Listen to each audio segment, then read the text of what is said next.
सो hi guys, आज का जो टॉपिक है वो है टाइम ऑफ सप्लाई। तो टाइम ऑफ सप्लाई का सबसे पहले हमें ये समझना पड़ेगा कि आखिर ये टाइम ऑफ सप्लाई बताता क्या है।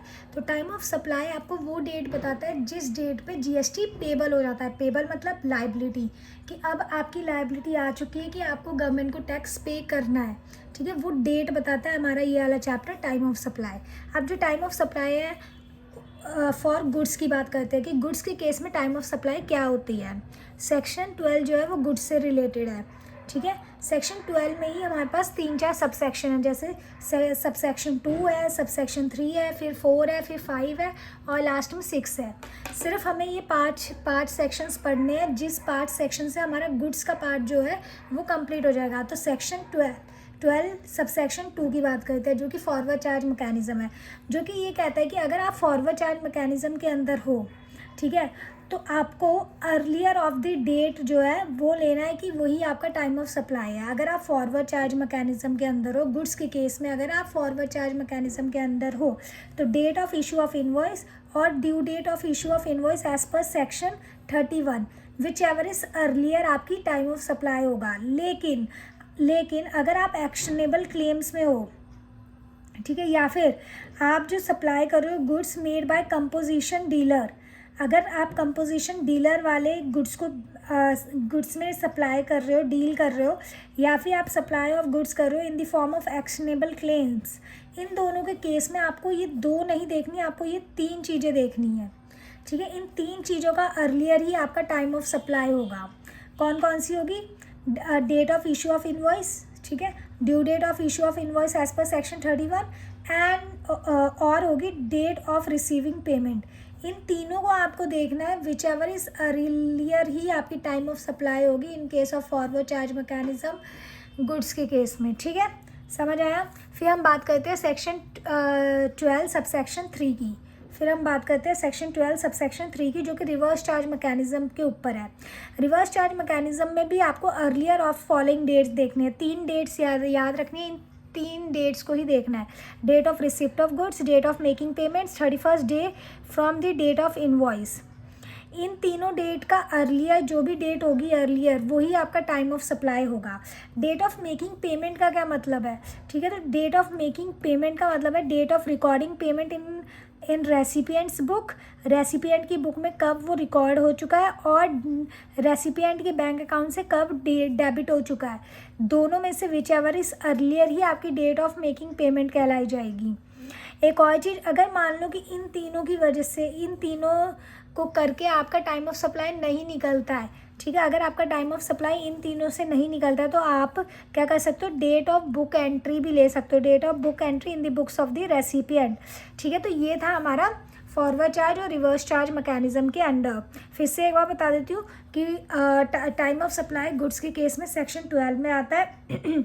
12 में हमें सब सेक्शन 2 पढ़ना है, 3 पढ़ना है, 4 पढ़ना है, 5 पढ़ना है और 6 पढ़ना है। फिर हमारा गुड्स का केस ख़त्म हो जाएगा। सेक्शन 12 सब सेक्शन 2 ये कहता है कि फॉरवर्ड चार्ज मैकेनिज्म में आपको 2 डेट्स देखनी है, date of issue of invoice और due date of issue of invoice as per section 31 whichever is earlier. लेकिन अगर आप सप्लाई करो किसी भी एक्शनेबल क्लेम में, या फिर आप कंपोजिशन डीलर हो, ठीक है, इन दोनों केस में आपको इन तीनों का अर्लियर देखना है, ना कि 2 का। फिर आप इन तीनों का अर्लियर देखोगे। वैसे आप रिवर्स चार्ज मैकेनिज्म में इन तीनों डेट का अर्लियर देखोगे। ठीक है, अगर आप इन तीनों से नहीं निकाल पाते हो तो आप book entry in the books of the recipient भी ले सकते हो। डेट ऑफ मेकिंग पेमेंट का क्या मतलब है? डेट ऑफ मेकिंग पेमेंट का मतलब है जब रेसिपिएंट अपनी बुक में रिकॉर्डिंग कर लेता है पेमेंट की, या फिर जब उसके बैंक अकाउंट से डेबिट हो जाता है। विच एवर इज अर्लियर ही आपका डेट ऑफ मेकिंग पेमेंट होता है। हाँ, अब देखो यहाँ पे एक बात हमने की थी, due date of issue of invoice as per section 31। तो ये सेक्शन 31 में क्या ड्यू डेट लिखी है ये भी तो समझना पड़ेगा। तो वही यहाँ पे लिखा हुआ है कि due date for raising invoice in case of the goods under section 31। तो देखो, अगर गुड्स में इन्वॉल्वमेंट है, मूवमेंट इन्वॉल्व है, अगर मूवमेंट होती है, ठीक है, तो आपकी ड्यू डेट क्या होगी? बिफोर और at the time of removal of goods. ठीक है, अगर आपकी मूवमेंट इन्वॉल्व नहीं है तो आपका तब होगा जब making available to the recipient, जब आप उस गुड्स को अवेलेबल कर दोगे रेसिपिएंट को, या तो उससे पहले भी आप जनरेट कर सकते हो। ठीक है, नेक्स्ट आता है कॉन्टीन्यूस सप्लाई ऑफ गुड्स। अगर आप कॉन्टीन्यूसली अपने गुड्स को सप्लाई करते रहते हो, मतलब मान लो कि एक फैक्ट्री है, उस फैक्ट्री में ब्रेड जो है वो चाहिए ही चाहिए होती है, तो आप हर दिन सुबह सुबह जाके ब्रेड दे के आते हो, उन्हें सप्लाई करके आते हो, तो वो होता है कॉन्टीन्यूस सप्लाई ऑफ गुड्स। इसमें क्या होता है, बिफोर और at the time of issuance of periodical statement और रिसिप्ट ऑफ पीरियडिकल पेमेंट। ठीक है, इन दोनों के केस में इन दोनों में आप क्या कर सकते हो, जब भी इन दोनों में से कुछ होगा तो उस टाइम आप अपना वही आपकी ड्यू डेट होगी। ठीक है, फिर आता है सेल ऑफ गुड्स और अप्रूवल ऑन रिटर्न बेसिस। इसमें भी आपको अर्लियर ऑफ देखना है, बिफोर और at the time of supply और 6 months from the removal of goods, whichever is earlier ही आपका जो होगा वही ड्यू डेट होगी। तो ये सिर्फ ड्यू डेट बताया गया है इसमें। ठीक है, कि मूवमेंट होगी तो जब मूवमेंट हो रही है या फिर मूवमेंट होने से पहले भी आप अपना इन्वॉइस रेस कर सकते हो। ठीक है, और अगर आपका मूवमेंट इन्वॉल्व नहीं है तो जब आप गुड्स को अवेलेबल कर दोगे तब। अगर वो कॉन्टीन्यूस सप्लाई है तो आप करोगे कब, या तो आपने जब इशू किया कोई पीरियडिकल स्टेटमेंट आप इशू कर रहे हो, या फिर आपको रिसीट हुआ है कोई भी पेमेंट तब। लेकिन अगर आपने सेल किया है ऑफ गुड्स ऑन अप्रूवल और रिटर्न बेसिस पे, ठीक है, तो बिफोर और at the time of supply, मतलब आज आपने सप्लाई कर दी तो आप आज भी कर सकते हो। ठीक है, इनवॉइस जनरेट, या फिर 6 months from the removal of goods, आप विद इन 6 मंथ्स भी कर सकते हो कि 6 महीने तक मान लो आपको आया ही नहीं कि उनकी तरफ से कुछ, तो आप तो अपना इनवॉइस जनरेट करोगे तो उसकी ड्यू डेट क्या होगी, 6 months from the removal of goods.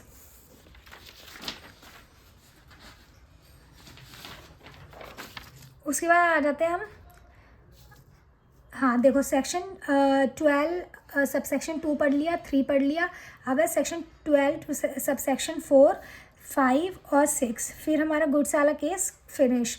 Time of supply in case of voucher. देखो वाउचर का अगर मैं बताऊं तो अगर मान लो कि आपको जो वाउचर मिल रहा है वो आइडेंटिफिएबल है या फिर सिंगल पर्पस वाउचर है, कि आपको पता है कि इस वाउचर से आप यही चीज़ खरीद सकते हो, तो आपको क्या लेना है, आपका टाइम ऑफ सप्लाई क्या होगा, date of issue of voucher, जिस समय आपको वो वाउचर मिला, जिस समय आपने वो वाउचर दिया, वही आपका जो होगा क्या होगा, टाइम ऑफ सप्लाई होगा। लेकिन अगर आपको नहीं पता कि वो वाउचर जो है सामने वाला बंदा किसी भी पर्पस के लिए यूज़ कर सकता है, वो मल्टीपर्पज़ वाउचर है या फिर सप्लाई इज़ नॉट आइडेंटिफिएबल, ठीक है, तो उस केस में जब वो रिडम्पशन होगा, जब जो सामने वाला बंदा है, जो रेसिपिएंट है, वो जो है उस गुड्स को जो है उस वाउचर को यूज़ कर लेगा, तो आपको पता चलेगा उसने किस पर्पज़ के लिए किया है। तो date of redemption of voucher के टाइम पे होगा। ठीक है, तब हम time of supply, date of redemption of voucher लेंगे। लेकिन time of supply in residual cases, other cases में क्या होगा कि अगर आप लायबल हो रिटर्न फाइल करने के लिए, तब तो आपका due date of such return, उस रिटर्न को कब तक फाइल करनी थी उसकी ड्यू डेट लोगे, आपका टाइम ऑफ सप्लाई वही होगा। लेकिन अगर आप अनरजिस्टर्ड पर्सन हो तो आप date of payment of GST, जब आपने पेमेंट कर दी जीएसटी की, वही आपकी क्या होगी, टाइम ऑफ सप्लाई होगा। फिर आता है time of supply in case of interest penalty fees for late payment of consideration.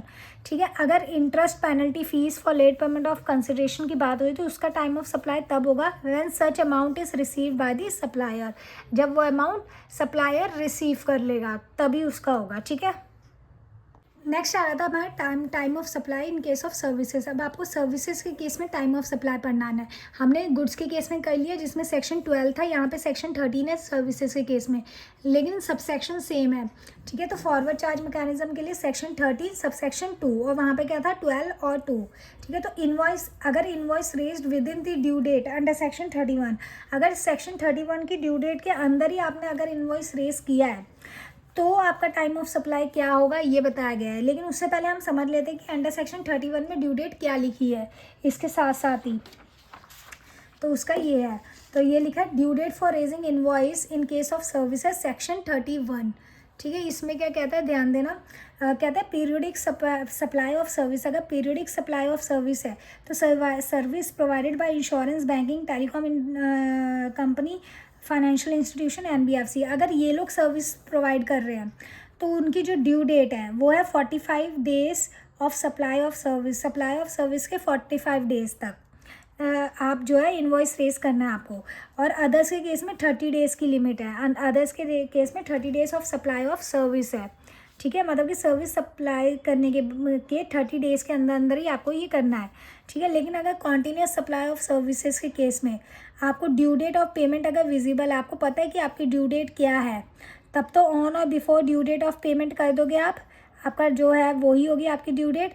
लेकिन अगर आपको due date of payment not clear है, आपको नहीं पता कि पेमेंट की करने की ड्यू डेट क्या है, तो बिफोर और at the time of actual payment, जब एक्चुअल पेमेंट होगी तो ही आपका माना जाएगा। तो ये था हमारा due date for raising invoice in case of services के केस में इनवॉइस को रेज करना है तो उसकी क्या ड्यू डेट होगी। तो मैंने आपको बता दिया कि अगर ये लोग सर्विसेज प्रोवाइडेड करेंगे तो 45 डेज़, अगर अदर्स करेंगे तो 30 डेज़। कॉन्टिन्यूस सप्लाई में अगर ड्यू डेट आपको पता है, विजिबल है, ठीक है, तब तो ऑन और before due date of payment कर देना। अगर नहीं पता है तो जिस टाइम पेमेंट करोगे वही आपकी ड्यू डेट होगी। तो हमने अब ये तो कर लिया सेक्शन 31। अब ये इजी हो जाएगा समझने में। तो कहता है अगर आपने इनवॉइस रेज किया है विद इन ड्यू डेट, ठीक है, मतलब कि आपने वो 45-30 डेज़ के अंदर अंदर किया है, तो कहता है date of issue of invoice और date of receipt of payment whichever is earlier आपकी क्या मानी जाएगी, time of supply of service मानी जाएगी। क्या है, date of issue of invoice और date of receipt of payment. लेकिन अगर आपने invoice not raised within due date under section 31, आपने 31 वाला के अंदर रेज नहीं किया है, ठीक है, तो आपका date of provision of service और date of receipt of payment, date of receipt of payment दोनों में कॉमन है। तो आपको date of provision of services और date of receipt of payment whichever is earlier का केस लेना है, ठीक है। फिर आता है reverse charge mechanism. Reverse charge mechanism के केस में सेक्शन 13 सबसेक्शन 3, इसमें क्या है डेट ऑफ मेकिंग पेमेंट, ठीक है, date of making payment, date of issue of invoice by recipient if recipient is liable to issue invoice, और 61st day from the date of invoice issued by the supplier if supplier is liable to issue invoice। सीधी सी बात है, reverse charge mechanism में आपको सिर्फ ये बताया गया है कि आपको इन तीनों का अर्लियर लेना है। यहाँ पे अर्लियर लिखना भूल गई, बट इन तीनों का अर्लियर लेना है। डेट ऑफ मेकिंग पेमेंट, ठीक है, 61st day from the date of invoice issued by the supplier if supplier is liable, ठीक है, and date of issue of invoice by the recipient, अगर recipient है लायबल, ठीक है, इनवॉइस इशू करने के लिए, ठीक है। तो ये होगा इसका विच एवर, इन तीनों का which ever is earlier would be time of supply, ठीक है, वही आपका टाइम ऑफ सप्लाई होगा। यहाँ पर मैं लिख देती हूँ, लगे हाथ ही लिख देती हूँ, time which ever is earlier.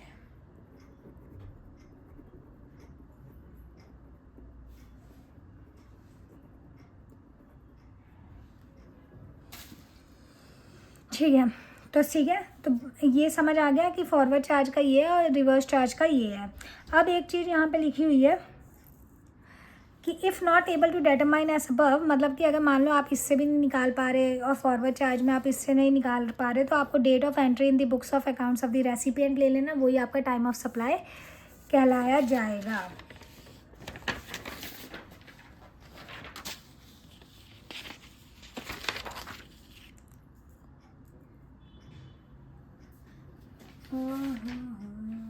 हाँ, उसके बाद अगर मान लो आपको एडवांस रिसीव्ड हुआ है अप टू 1000 रुपीज़, अगर आपको अप टू 1000 एडवांस रिसीव हुआ है तो supplier has option to choose time of supply. वो चूज़ कर सकता है कि उस 1000 जो अप टू 1000 मिला है उसका टाइम ऑफ सप्लाई क्या होना चाहिए, date of receipt of payment होना चाहिए या date of issue of invoice होना चाहिए, वो ये सिलेक्ट कर सकता है, ठीक है। अंडर सेक्शन 13(3) कौन सा था, रिवर्स चार्ज के अंदर if supply made by associate enterprise and supplier is located outside India, मतलब कि सप्लाई जो है वो किसी एसोसिएट एंटरप्राइज ने किया है और जो सप्लायर है वो आउटसाइड इंडिया में रहता है, देन टाइम ऑफ सप्लाई क्या होगा। तो कहता है टाइम ऑफ सप्लाई तब date of entry of supply in the books of accounts of the recipient और date of making payment whichever is earlier होगा, ठीक है। तो एसोसिएट एंटरप्राइज के केस में date of entry of supply in the books of accounts of recipient के account में कब उसकी एंट्री हुई और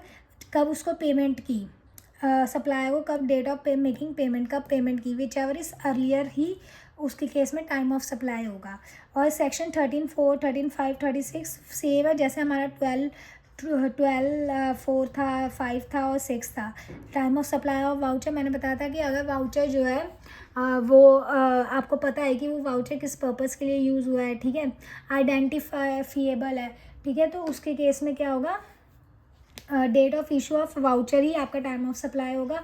अगर सप्लाई जो है वो आइडेंटिफिएबल नहीं है तो date of redemption of voucher ही आपका क्या होगा, टाइम ऑफ सप्लाई होगा। और रेसिडुअल केस में अगर वो रेसिडेंट पर्सन है लायबल है टू फाइल द रिटर्न, तो जब due date of filing that return वही आपका होगा टाइम ऑफ सप्लाई। और अगर वो अनरजिस्टर्ड है तो जब उसने पेमेंट कर दी वही होगी उसकी टाइम ऑफ सप्लाई। और इंटरेस्ट पेनल्टी केस में भी वही था, सेम वैसे ही कि वो डेट ली जाएगी when such amount is receive by the supplier.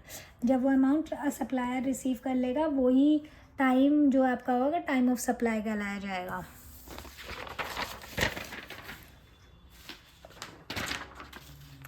अब एक चीज़ और, ये भी उसी में है। अगर मान लो कि services cease before completion, completion से पहली सर्विसेज जो होती है वो रुक जाती है, ठीक है। तो this applies when service contract was for long period but service stops before full completion.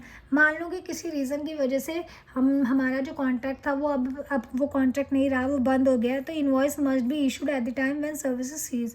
जब वो सीज हो चुकी है तभी आपको इनवॉइस इशू कर देना है। फिर ये बहुत इंपॉर्टेंट आता है time of supply in case of change in rate of tax.